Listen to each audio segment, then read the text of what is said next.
দুশ্মনকে কখনো কাছে রাখতে নেই, হোক সে মানুষ কিংবা পশু। এই কথাটি আবারও প্রমাণ হয়ে গেল। ভিডিওটি কোথাকার আমি জানি না, তবে ঘটনাটি খুবই ভয়ানক এবং শিক্ষামূলক।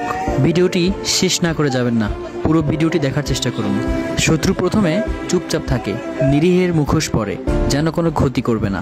তেমনি একটা অজগর সাপ চুপচাপ ছিল আড়ালে লুকিয়ে। কেউ ভাবেনি সে একদিন এত ভয়ঙ্কর হয়ে উঠতে পারে, কিন্তু সময় এলো। একদিন সেই সাপটাই একটা মানুষকে আস্ত গিলে ফেললো। চারপাশের মানুষ ছুটে এলো, সাপটাকে ধরে ফেললো। আর ভিডিওটিতে দেখতে পাচ্ছেন সবাই কিভাবে সাপের পেটটা কেটে এই মানুষটাকে বের করার চেষ্টা করছে। চলুন দেখা যাক তারা শেষ পর্যন্ত মানুষটাকে উদ্ধার করতে পারে কিনা। আসলে এই ঘটনাটা যেরকম মর্মান্তিক, ঠিক ততটাই ভয়ঙ্কর।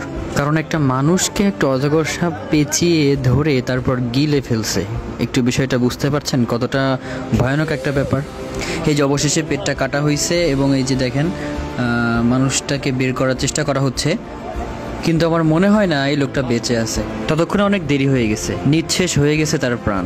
নিথর সেই দেহটা বলে গেল একটাই কথা, দুশ্মনকে পাশে রাখা মানেই নিজের কবর নিজেই খুঁড়ে ফেলা। একটা কথা সবসময় মাথায় রাখবেন, জীবন অনেক মানুষ আসে, কেউ বন্ধুর মুখোশ পরে, কেউ বা আপন বলে কাছে আসে, কিন্তু মনে রাখবেন সবাই বন্ধু নয়। শত্রু যতই মিষ্টি কথা বলুক, তার হৃদয়ে লুকিয়ে থাকে বিষ।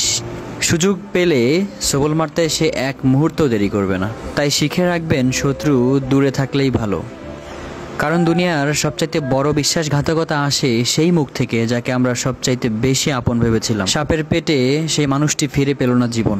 ঠিক তেমনি কত শত্রুর আঘাতে কত মানুষের স্বপ্ন সব নিমেষে মাটি হয়ে যায়। শত্রুকে কখনোই কাছে টেনে নেবেন না। নিজের নিরাপত্তা, নিজের বাঁচার জন্য দূরত্বই বুদ্ধিমানের কাজ। এই অজগর সাপের ঘটনাটি আমাদেরকে শেখায়, দুশ্মনকে কখনোই কাছে রাখা উচিত নয়।